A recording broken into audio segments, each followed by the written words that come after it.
한 주간 잘 지내셨나요? 잘 지내셨죠? 네. 인간의 삶에서 가장 중요한 세 가지가 있어요. 뭘까요? 하나는 일하는 거고요. 하나는 쉬는 거고요. 하나는 예배일 겁니다. 인간은 이 셋을 피할 수가 없어요. 왜냐하면 일하지 않고 살 수 없고 쉼을 없이는 삶을 유지할 수 없기 때문에 그렇습니다. 그런데 일하고 쉼은 그렇다 치는데 왜 우리가 이 예배에 집중해야 될까? 그 예배는요, 우리가 의식하든 의식하지 않든 우리는 어떤 대상을 예배하거나 숭배해요. 그런데 현대인들의 삶에서는 이 세 가지 요소가 혼재되어 있음을 우리는 보게 됩니다. 많은 사람들이 일을 예배하고 있고요. 많은 사람들이 쉼을 일처럼 하고 있고요. 어떤 사람들은 예배를 놀이처럼 하고 있다라는 겁니다. 먼저 일을 우상화하고 예배하는 경향을 우리 가운데 볼 수 있는데요. 마치 우리의 인생의 전체 목적을 일에 성공을 둔 것처럼 우리는 살아갑니다. 지나치게 과열된 입시 경쟁도 그렇고요. 결국 좋은 일자리를 찾는 것도 우리가 이 성공이라는 어떤 목표가 있지만 이 목표가 어느 지점에까지 올라가는 것이 성공인지 알 수 없는 그 길을 우리는 계속해서 걸어가고 있다라는 겁니다. 그러니까 우리는 계속해서 이 일에 우리의 모든 것들을 다 쏟아내고 있다라는 거예요. 쉽게 얘기해서 일의 모든 것들을 다 올인하고 있다는 겁니다. 그러니까 일 외에는 모든 가치를 뒤로 하고 미룬다라는 거예요. 일하는 것이 가장 중요하다라는 거예요. 여러분들도 그런가요? 일하는 게 여러분 제일 중요해요? 먹고 사는 문제 제일 고민하지 않아요? 어떻게 하면 잘 먹고 잘 살지 고민하지 않습니까? 그러니까 우리는 이미 뭐 하고 있는 거예요? 일을 예배하고 있다라는 겁니다. 그러니까 우리는 그런 표현을 써요. 영혼까지 갈아 넣어서 일을 한다라는 말을 씁니다. 이건 결국엔 영혼까지 바치는 건 무엇을 의미하는 걸까요? 예배를 의미하는 거예요. 그만큼 일이라는 것이 우리가 살아가는 사회의 중요한 위치에 있다라는 겁니다. 그러니 우리는 아니라고 말할지는 모르겠지만 일을 예배하기 쉬운 시대를 살아가고 있다라는 겁니다. 그런데 일을 예배하는 사람들은요, 쉼을 일처럼 해요. 무슨 얘기냐면 휴일을 보내고 휴가를 가고 가족과 함께 놀고 친구들과 시간을 보낼 때도 보란 듯이 잘 놀아야 한다라는 압박감이 있어요. 그러니까 쉼은 뭐예요, 여러분? 그냥 쉬는 거예요. 그런데 우리는 이 쉼을 어떻게 하려고 해요? 잘 쉬려고 합니다. 그래서 이 쉼을 가리켜서 예전에는 레크리에이션 우리 게임이라고 많이 생각하는데 이 놀이와 쉼을 우리는 레크리에이션이라는 이 칭하면서 강조하던 시절이 있어요. 그러니까 뭐예요? 재창조되는 시간들이다라는 겁니다. 그러니까 놀이와 쉼을 통해서 다시 창조할 수 있는 힘을 축적하게 된다는 것이 그 말의 의미이겠죠. 그런데 쉼은 그 자체로 인생에 의미가 있을까요? 없을까요, 여러분? 쉼은요, 그 쉼 그 자체로 의미가 있어요. 그런데 우리는 이렇게 생각하는 거죠. 아이들은 공부를 더 잘하기 위해서 쉴까요? 여러분들 중고등부 때를 생각해 보세요. 공부를 더 잘하려고 쉬어요? 공부하기 싫으니까 쉬죠? 직장인들의 휴가는 생산성을 높이기 위해서 쉬는 휴가를 보내야만 할까요? 물론 휴가 후에 뭔가 리프레시된 다음에 새롭게 일을 시작한다라는 의미는 있겠지만 우리가 휴가 갔다 오면 뭐에 빠져요, 여러분? 휴유증에 빠져요. 더 가고 싶고 더 쉬고 싶고 더 놀고 싶은 우리들의 마음이다라는 겁니다. 그러니까 우리는 이 생산성이라는 목표를 세워놓고 이 쉼을 우리는 바라볼 필요가 없다라는 겁니다. 왜 그럴까? 이렇게 생각해 보면 인간 입장에서 보면요, 창조 후에 처음 맞이했던 날이 언제일까요? 인간이 이 세상이 창조된 다음에 인간이 처음 창조된 다음에 맞이한 다음 날은 어떤 날이에요, 여러분? 뭐요? 오, 맞아요. 안식일이에요. 그러니까 우리가 그러니까 월요일을 살아가야 되는 게 아니라 우리에게는 안식일이 주어졌다라는 겁니다. 하나님은 6일 동안 일하시고 안식하셨지만 인간은 일하지도 않고 바로 뭐부터 한 거예요? 쉬기부터 한 거예요. 이 부분에서 우리는 인간의 본성에 대한 중요한 진리를 발견하게 되는데, 일하기 위해서 노는 것도 아니라, 그리고 놀기 위해서 일하는 것이 아니라 우리에게는 이미 영원한 안식과 쉼이 주어졌다라는 것을 의미하는 겁니다. 그러니까 이런 표현을 많이 쓰기도 해요. 밥값 해야 된다라는 말을 많이 합니다. 그러니까 밥값을 해야 밥을 먹을 자격이 있다라는 말은요, 인간들의 얕은 생각일 뿐이에요. 왜요? 이 모든 것을 공급하시는 분은 누굴까요? 하나님 한 분이시기 때문에 그렇습니다. 그 하나님 안에 살아가는 것이 진정한 쉼이고 그를 기뻐하는 것이 우리의 놀이가 되어야 한다라는 거죠. 하지만 우리는 이러한 것들을 놓치고 살아가고 있다는 겁니다. 일을 예배처럼 하고 놀이를 일처럼 하는 이 시대를 살아가고 있다는 거죠. 서론이 길었어요. 무슨 얘기하려고 여기까지 왔냐면, 우리는 예배를 놀이처럼 하려고 해요. 이 일과 놀이가 혼재된 세상에서 가장 위험한 건요, 예배일 거라는 겁니다. 왜냐하면 우리는 예배를 놀이처럼 할 거기 때문에 그래요. 우리는 예배 드리고 나서 이런 표현을 많이 씁니다. 어떤 표현을 많이 쓰죠? 오늘 은혜 받았다. 은혜를 받은 적이 없어요? 미안합니다. 미안해요. 자, 은혜 받았다라는 표현을 많이 씁니다. 은혜 받았다라는 말은 결국 누가 만족했다는 거예요? 맞아요. 나에게 있어요. 내가 만족하는 예배를 드렸다라는 겁니다. 이 말은 우리가 예배를 대하는 태도를 보여주는 거예요. 만족의 기준은 다 다를 겁니다. 누군가는 좋은 우리의 귀를 만족시켜주는 설교를 들으면서 오늘 은혜 받았다. 그리고 좋은 음악으로, 찬양으로 우리가 은혜 받았다라고 우리는 생각할 수도 있고, 사람들을 만나면서 사람들의 이런저런 우리 청년들의 그 마을 모임 가운데 있는 여러 가지 이야기들을 통해서 은혜 받았다라는 말을 많이 할 겁니다. 그러니까 기준은 다 다르지만 우리를 만족하게 할 때, 우리가 만족할 때 우리는 은혜 받았다라는 말을 많이 하는 거죠. 그런데 여러분, 우리가 만족하는 것이 예배일까요? 아니니까 이렇게 질문했겠죠, 당연히. 우리가 만족하는 게 예배일까요? 예배는 단순히 우리의 마음을 편안하게 하고 우리의 귀를 만족시키고 우리 마음에 남을 만한 그 무언가를 얻어가는 시간으로만 여겨서는 안 된다라는 겁니다. 왜냐하면 예배는요, 내가 즐기기 위해서 내가 주인공인 파티나 공연을 하는 게 아니기 때문에 그래요. 오히려 어떤 누군가 내가 존경하는 사람의 취임식이나 은퇴식, 아니면 내가 사랑하는 사람들의 생일 파티에 참석하는 것과 비슷해요. 거기서 물론 무조건 다 재미있으라는 법은 없죠. 무조건 내가 만족하는 시간들은 아닐 거다라는 겁니다. 하지만 우리가 그 자리 가운데 괜히 갔다라는 말은 안 할 거예요. 왜일까요? 내가 거기에 참석한 이유는 누구 때문에 참석한 거예요? 그 상대를 위해서 참석한 거죠. 내가 거기서 어떤 만족을 느끼기 위해서 어떤 누군가의 초대에 응한 것이 아니라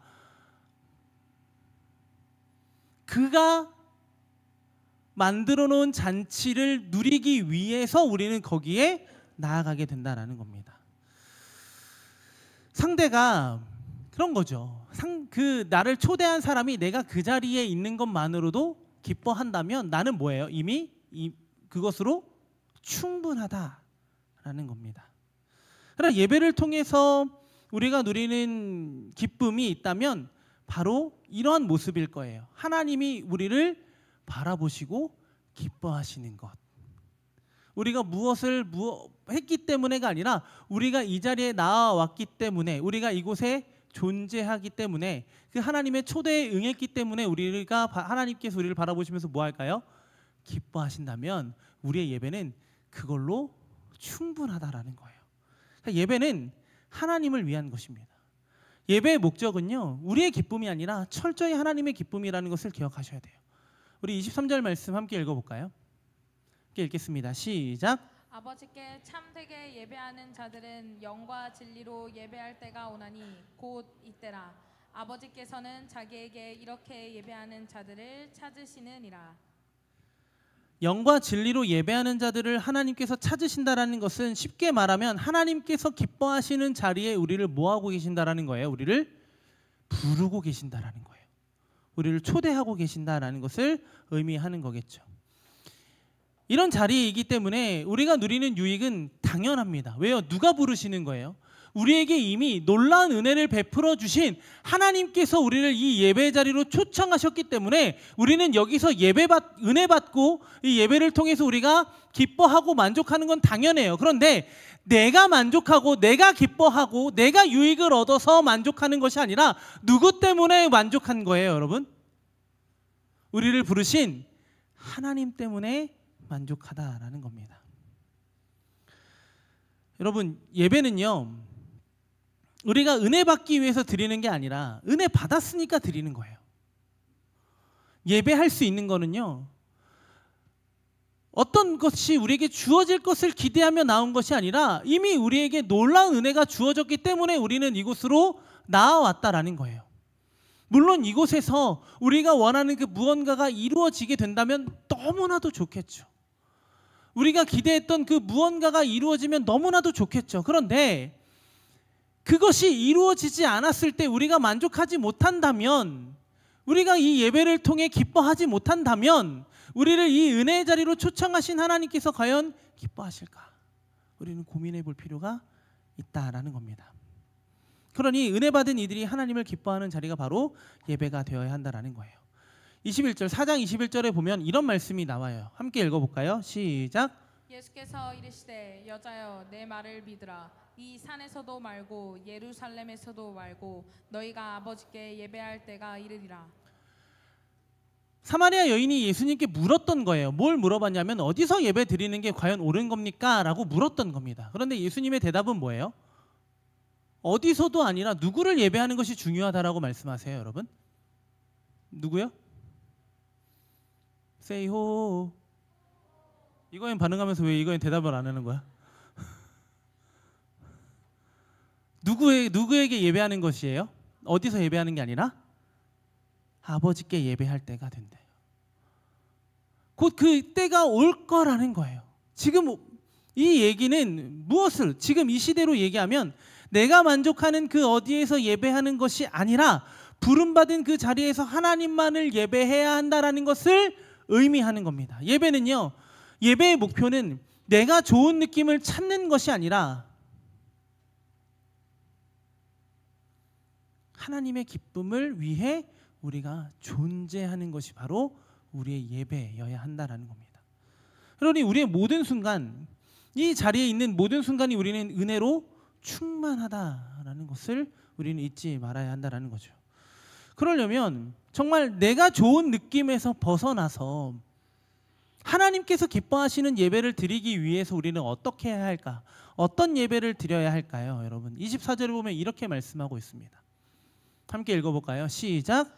하나님은 영이시니 예배하는 자가 영과 진리로 예배할지니라. 이건 뭘 의미하는 거예요, 여러분?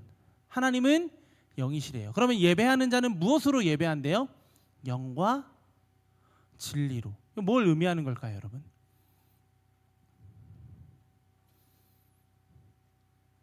그걸 알면 내가 왜 여기 앉아 있겠어요? 라는 표정으로 저를 쳐다보지 마세요.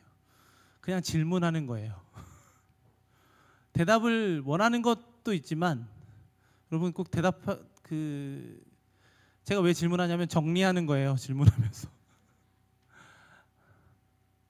어떤 의미일까요?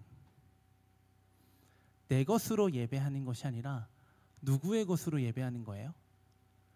하나님의 것으로 예배한다는 것을 의미하는 겁니다. 그러니까 우리는 우리의 힘으로 여기에 왔다라고 생각해요. 여러분, 여기에 여러분 힘으로 왔나요? 여러분들의 힘으로 올 거면 여기 뭐하러 와요? 더운데. 뭔가 문제가 있어요, 날씨가. 그죠? 뭔가 지금 큰 일이 일어난 것만 같아요. 너무 더워요. 그죠? 이런 날 여러분들이 만족하는 예배라면 여러분들은 어디서 예배하시겠습니까? 집에서 어떤 자세로 예배하시겠습니까? 누워서는 좀 너무한 거 아니야? 복장은 어떻게 하시겠습니까? 나보다 다 얇게 입어놓고 뭐라고 하지 마세요 지금. 이 옷이라는 게요, 참 보기에는 좋아 보이지만 여름에는 쓸모없고요, 겨울에도 쓸모없는 옷이에요. 여름에 입으면 덥고요, 겨울에 입으면 추워요. 그런 옷을 입고 지금 여기 서 있어요. 다행히 선풍기가 뒤에 있어요. 어떻게 예배하는 게 여러분들의 기쁨이에요? 여러분들의 것으로 예배한다면 우리는 이 자리에 나올 이유가 없어요. 하나님의 것으로 우리는 하나님을 예배하기 위하여 하나님의 초대에 우리는 응한 겁니다. 하나님의 것으로, 하나님의 것들로 예배하기 위해 우리에게 필요한 예배의 자세는 다음과 같아야 돼요. 첫 번째는 하나님이 예배의 주인공이 되셔야 합니다. 누가 주인이셔야 한다고요? 이 시간이? 하나님이에요. 예배는 내 잔치가 아니라 하나님께서 허락하신 잔치의 자리입니다. 안타깝게도 모든 인간은 모든 상황을 자기중심적으로 해석하는 굴절 렌즈를 끼고 있대요. 그러니까 여러분들의 인생의 주인공이 누구예요? 여러분들의 인생에서 주변으로 사는 사람들이 있어요, 여기 혹시? 여러분들의 인생에서 엑스트라 1로 사는 사람들이 있어요, 지나가는 사람?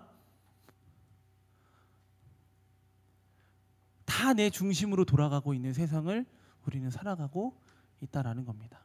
그러니까 이 예배도 우리는 내 상황에 집중한다라는 거예요. 내가 조금 어려운 상황에 있다면 이 자리에서 어떤 말씀이 여러분들에게 필요할까요? 위로가 되는, 무언가 여러분들의 마음을 치유해 줄 만한 무언가의 말씀이 있어야겠죠. 아니면 내가 그냥 너무 기뻐요, 내가 만족해요, 아무거나 얘기해도 다 좋아요, 그럴 때도 있어요. 그럴 때는 내가 아무거나 얘기해도 다 웃어줘요. 봐, 마음에 뭔가 문제가 있잖아, 안 웃어줬잖아 지금. 내 환경에 따라 예배의 집중도가 달라지고 내 상황과 환경에 집중하다 보면 하나님의 자리를 우리가 빼앗게 된다는 겁니다. 하지만 예배의 중심은 누구예요, 여러분? 하나님이 되셔야 된다는 거예요. 그러니 예배는요, 우리의 자기중심성을 철저하게 깨뜨리는 시간이 되어야 한다라는 겁니다.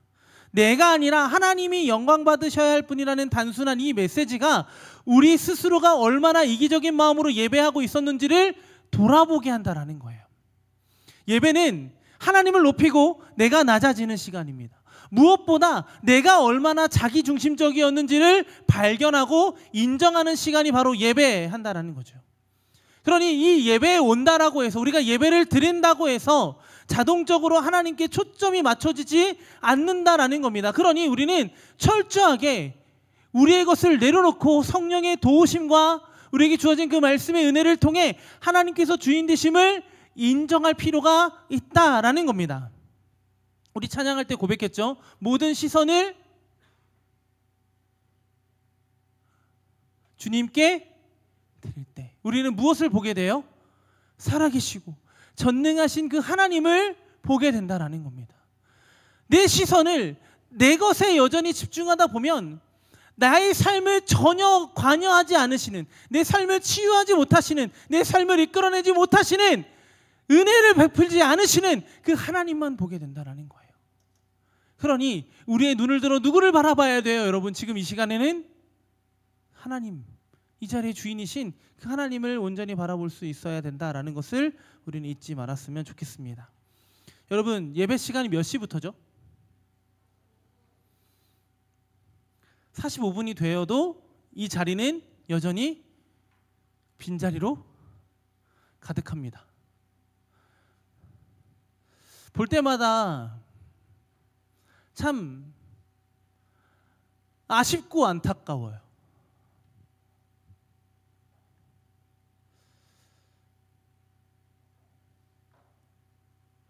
예배는요, 여러분, 나의 관심을 오롯이 하나님께 드리고 집중하는 시간인데, 사실 우리들은 다른 무언가 때문에 이 시간을 온전히 집중하기 힘들어요. 우리의 주의를 분산시킬 만한 것들이 너무나도 많다라는 거죠. 그러니 분산된 우리의 집중력으로 하나님께 온전히 집중하기란 어려워요. 그러니 우리의 분산된 시선들을 다 모아서 최대한 그 은혜를 주시는 그 하나님께 집중할 수 있는 우리가 되어야 된다는 거죠. 그러니 내 힘으로는 안 되는 거예요. 내 의지로는 안 되는 거예요. 내 노력으로는 안 돼요. 그러니 안 된다는 것을 뭐 해야 돼요, 여러분? 철저하게 인정하셔야 돼요. 그때 하나님의 은혜가 우리에게 주어지고 있음을 보게 된다라는 것이죠. 분산된 우리의 집중력을 하나님의 은혜로 하나님께 몰빵할 수 있는 우리가 되었으면 좋겠습니다. 정말 우리의 모든 것을 내려놓을 때 하나님의 일하심을 통해 하나님께 우리의 모든 것을 드리며 예배하는 우리 모두가 되었으면 좋겠습니다. 그렇게 하나님께서 주인 되시는 그 자리, 내가 이 예배의 주인이 아니라 내가 내게 집중하는 자리가 아니라 하나님께 집중할 수 있는 우리 모두가 되었으면 좋겠습니다. 두 번째는 뻔한 얘기지만 하나님을 사랑함으로 우리는 예배해야 합니다. 사랑하는 사람에게 마음을 표현하는 것이 바로 예배. 하나님을 사랑한다라고 표현한다면 우리의 사랑하는 마음을 하나님께 표현하는 것은 바로 예배입니다. 그러면 사람이 어떻게 하나님께 사랑을 표현할 수 있을까요? 이 예배라는 것을 통해서 바로 우리의 시간을 드리는 거예요. 위에서 여러 가지 분산되어진 우리의 삶을 하나님께 집중해서 몰빵해 보자라고 이야기를 했어요. 이어지는 맥락에서 우리는 뭐예요? 시간을 온전하게 드렸으면 좋겠다라는 겁니다. 그러면 이 시간을, 우리의 시간을 하나님께 드렸다면 그 시간은 이제 누구의 것이에요, 여러분? 줬으면 누구 거예요? 내 게 아니라 하나님 거예요. 제가 여러분들에게 선물을 줬어요, 예를 들어. 그런데 그 선물 다시 가져오면 내 거예요? 나쁜 사람이죠? 그래서 저는 선물을 주지 않는 것 같아요. 다시 뺏어올 것만 같아서. 농담이고. 뭘 얘기하는 거예요? 드렸으면 그 시간은 내 것이 아니다라는 거예요. 그러니 우리는 내가 드렸으니 내게 무언가 주어져야 한다라고 착각해요. 그것은 얕은 우리의 착각이다라는 겁니다. 그 시간 우리는 하나님과 함께하고 있다는 것이 더 중요하다라는 거예요. 여러분들에게 사랑하는 사람이 생기면 여러분들은 어떻게 하나요? 그 시간을 그 사람과 온전히 쓰기를 원하죠.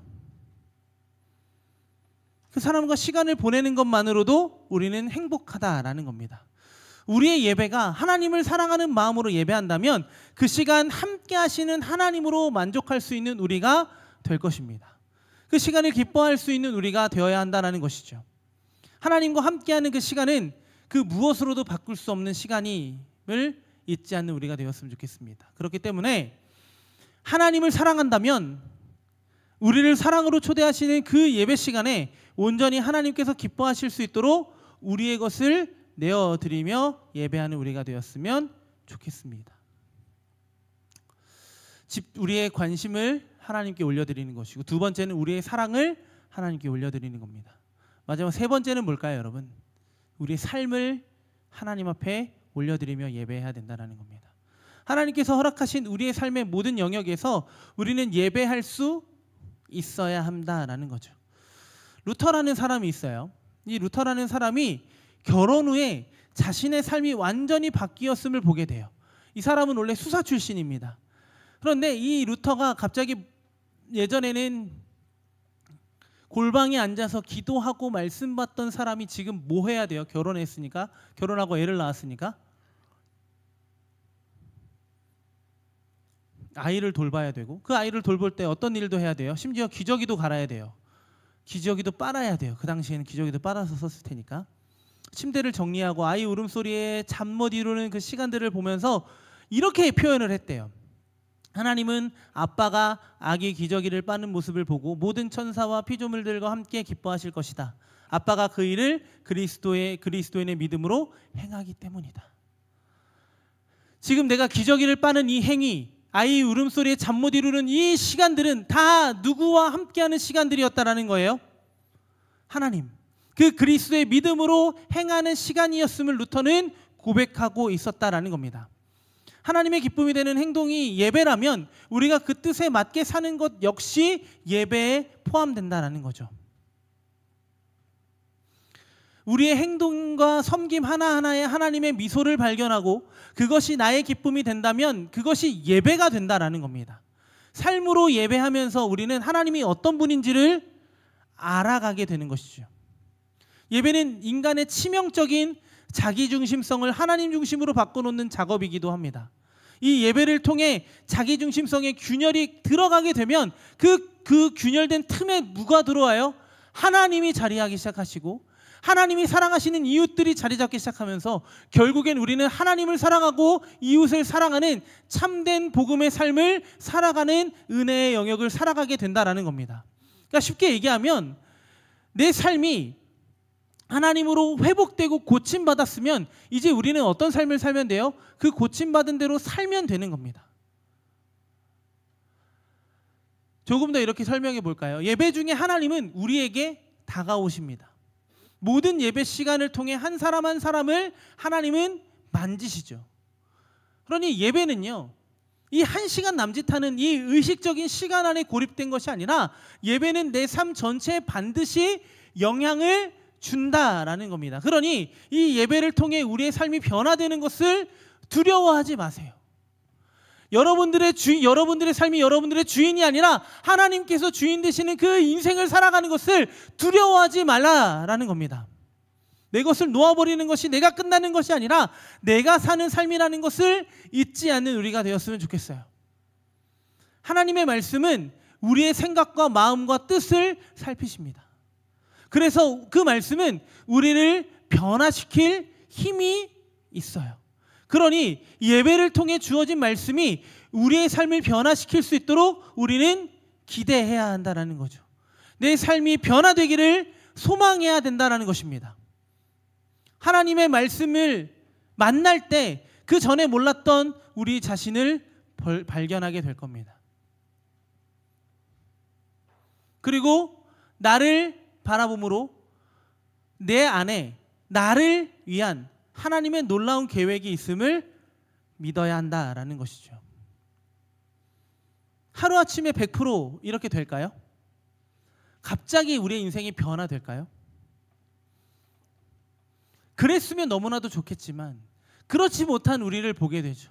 하지만 하나님은 쉼없이 우리 가운데 찾아와서 우리 가운데 말씀하실 거다라는 겁니다. 그리고 하루만큼의 은혜를 주시고 그 삶을 요구하시며 우리를 키워가시고 하루하루의 삶을 변화시켜 가실 겁니다. 그렇게 하루하루 그 모든 삶을 하나님을 예배하는 우리의 삶이 되었으면 좋겠습니다. 그렇게 하나님께 관심을 올려드리고 하나님을 사랑하는 마음으로 예배하고 하나님께 우리의 삶을 드려 예배할 때 이제 어떤 일들이 일어나기 시작하냐면 하나님이 우리를 독점하시는 삶이 되어진다는 겁니다. 이제 우리는 하나님 거예요, 여러분. 하루 24시간 동안 내 마음과 관심을 주님께 내어드리지 못하지만 적어도 주님께 나아가야 하는 예배 시간만이라도 온전히 주님이 우리를 독점하시도록 우리의 마음을 내어드려 보자라는 거예요. 이 1시간 조금 넘는 이 시간을 내가 하나님 앞에 온전히 드려서 내 삶을 변화시키시는 그 하나님을 바라보자라는 거예요. 그래서 내 삶에 이어지는 그 하나님을 예배하는 삶을 계속해서 살아보자라는 겁니다. 그러니 우리는 이 시간들을 넓혀가는 거죠.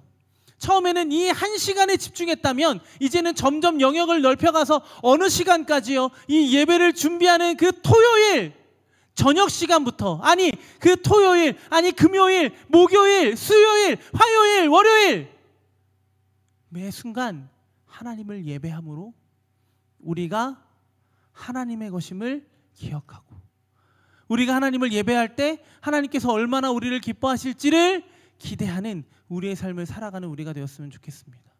그러니 여러분들의 삶 전 영역이 하나님께서 주인 되시는 시간들로 만들어가야 한다는 겁니다. 물론 이 예배를 통해 우리가 원하는 것들이 이루어지면 너무나도 좋겠죠. 그런데 여러분, 우리는 삶의 모든 영역에서 이미 우리의 것들을 허락하시는 하나님을 볼 수 있어야 돼요.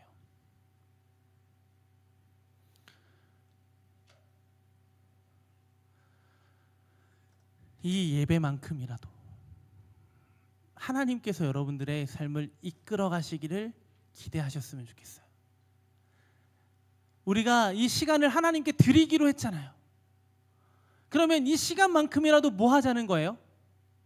하나님께서 내 삶을 독점하고 주도하고 이끌어 가시도록 내어 맡겨보자라는 거예요.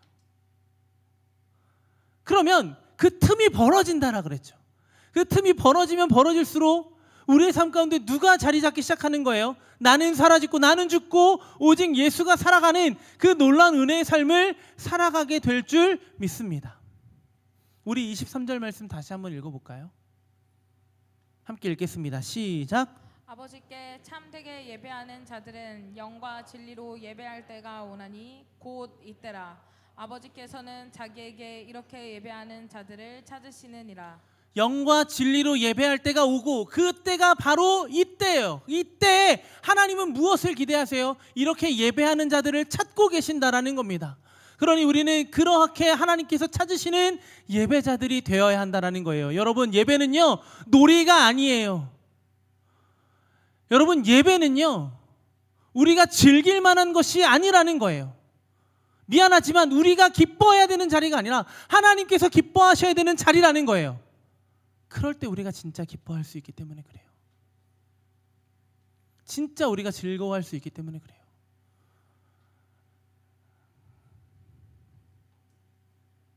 내가 내 삶을 주도해가는 것이 아니라 하나님께서 주도하시는 그 삶을 살아가는 우리가 되었으면 좋겠습니다. 예배를 통해 우리의 삶을 독점해 가시는 하나님을 있는 그대로 받아들일 수 있는 우리 모두가 되었으면 좋겠습니다. 이제 말씀을 좀 정리해 볼까요? 세상에서 열심히 일하지만 그 일을 숭배하는 자리에 가지 않는 우리가 되었으면 좋겠습니다. 열심히 일하면서 제대로 놀고 싶은 그 깊은 안식을 누릴 줄 아는 삶을 살아가는 우리가 되었으면 좋겠습니다. 예배와 일과 놀이와 쉼이 각각 제자리를 찾아가는 삶을 살아가는 우리가 되었으면 좋겠어요. 그러려면 우리에게 무엇이 회복되어야 될까요? 예배가 회복돼야 돼요. 그 예배는 내가 기뻐하고 내가 만족하는 자리가 아니라 누가 기뻐하시는 자리라고요? 하나님께서 기뻐하시는 자리, 하나님께서 만족하시는 자리. 그 자리가 될 때 우리가 그 가운데 참된 은혜를 경험하며 살아가게 될 줄 믿습니다. 내가 좋은 예배가 아니라 누가 기뻐하시는 예배요? 하나님이 기뻐하시는 예배가 하나님 앞에 날마다 드려지는 우리의 삶이 되었으면 좋겠습니다. 그렇게 이 1시간 남짓한 이 시간을 우리가 하나님 앞에 온전히 올려드렸다면 이제 하나님께서 우리의 삶을 이 시간 주도해 가실 거예요. 그럼 이 시간을 하나님께 드렸을 때 우리가 하나님으로 인해 기뻤다면, 하나님으로 인해 만족했다면, 하나님이 우리를 통해 기뻐하셨다면, 하나님이 우리를 통해 만족하셨다면 이제 우리는 어떤 삶을 살면 돼요? 이 주일, 이 예배 시간이 아니라 우리의 삶 전 영역에서 그렇게 하나님을 예배하며 살아가는 하나님께서 주인 되시는 여러분들의 인생이 되기를 예수님의 이름으로 간절히 소망합니다. 우리 찬양하고 기도하는 시간 갖도록 하겠습니다.